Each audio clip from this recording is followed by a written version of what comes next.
Most people are running Facebook ads the wrong way. If you ever wondered why your Facebook ads aren't delivering the way you hoped, you might be making mistakes that guarantee failure from the beginning. So in this video I will go over 5 common Facebook ads mistakes that you should definitely avoid if you want to scale your brand. My name is William and I helped over 15 DTC brands to generate more than 10 million in sales with high performing creatives and meta ad systems. 90% of all ad accounts I've ever audited, from small brands up to 8-figure brands. What they do is that they run ad creatives that perform well, that have a high ROAS. Now the problem is that those ad creatives often are middle of funnel creatives or retargeting creatives. They are very easy to make, quite salesy, and usually achieve a higher than average ROAS easily. Now the problem with those is that those are just the middle of funnel. They work only on a warm audience, only on people who already know your product and are interested in buying. But for that you first have to get people into the funnel. So essentially to grow your business you actually have to focus on top of funnel creatives. They might not run on a ROAS that's as high as middle of funnel creatives,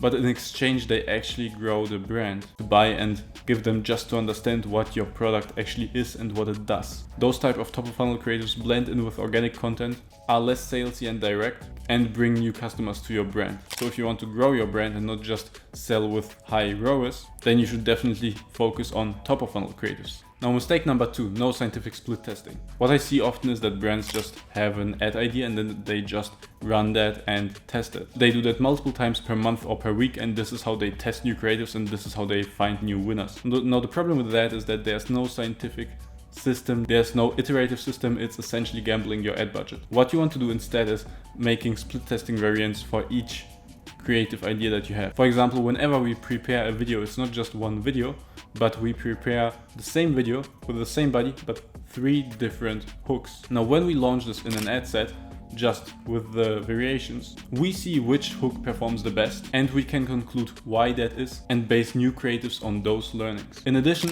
if one hook doesn't perform, the other can perform, and that gives your ad creative way more chances to actually succeed and scale. So with every launch you want to be making split testing variants where you split test just one variable. You'll find ads that scale way more likely. Now mistake number 3. I see many brands making ad creatives like this. They just see an idea, just quickly make an ad that kind of looks similar, just make it look good, just make some fancy copy on it, and then they run it. They make tons of such ads to just find something that works. They send out their products to many different content creators to just get many different ads, test many different things, and hopefully find something that scales and wins. Now while testing a lot is not bad, it's very unresourceful and usually more expensive and slower to scale. You don't need a mass of creatives to actually scale your brand. What you need is actually just 1, 2, or 3 really high performing scalable ads. If you make such an ad, it will literally double or triple your profitable ad spend and also your revenue and profit. So instead of testing tons of low effort ads, what you want to do is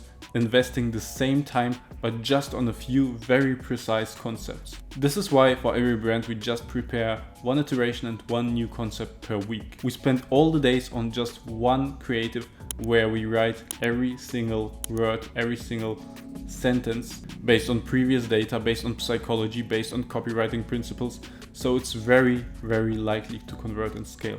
And if you want to scale and be resourceful, I also highly recommend you to focus on the quality of your ads before you focus on the quantity of your ads. Mistake number 4, setting interest targeting and custom audiences. Now while those audiences can make sense in some cases, you usually do want to avoid them. In 2018 it might have been the best strategy, but right now it's terrible. The reason is that the data for those audiences is very limited since the iOS 14.5 update, and due to that the audiences in overall size are also very limited. That leads to way more fluctuation and way less scalability with your ads. So instead of doing that, you just want to be targeting broad. Now broad doesn't mean that literally everyone in the country gets to see your ad. It just means that the initial pool of people where the algorithm starts to optimize is larger. And therefore, once you increase the budget, it can find more people that actually resonate with your product and your ad and will buy. This makes your ads more scalable, but also more stable in the long term.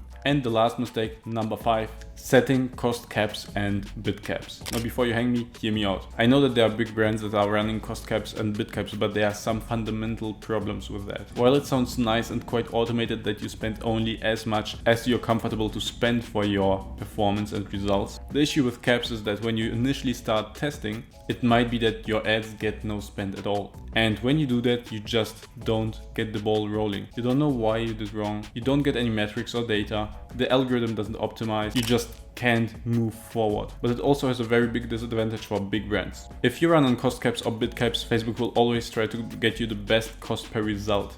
Now, while this sounds good, we have to think, okay, when do you actually get the best cost per result? You get the best cost per result when you target the low-hanging fruits. Now, what are the low-hanging fruits? Well, people who are already in the funnel, people who are already customers, and people who are just about to buy. So as you scale up with bid caps or cost caps, you come to a point where the algorithm just keeps targeting the same people over and over again. As a result, the frequency increases and you keep selling to the same people. Now, this might work for a while, but if you want to grow your brand, you have to be targeting new people. However, those are usually more expensive to target and to convert. So the algorithm running on caps doesn't do that. If you doubt this, you can just split test it and run without caps and with caps. And over a good period of time, you will see that the frequency on the caps campaign is higher. Now, these are the things you want to avoid, but please remember, not making mistakes is just a part of the equation that gives you great Facebook ads that deliver exceptional results like these. If you want to be sure to scale to 8 figures and beyond, check out the link below and book a free audit call with me today. And if for any reason you aren't ready yet, check out this video where I'm breaking down our exact 8-figure Facebook ads creative strategy.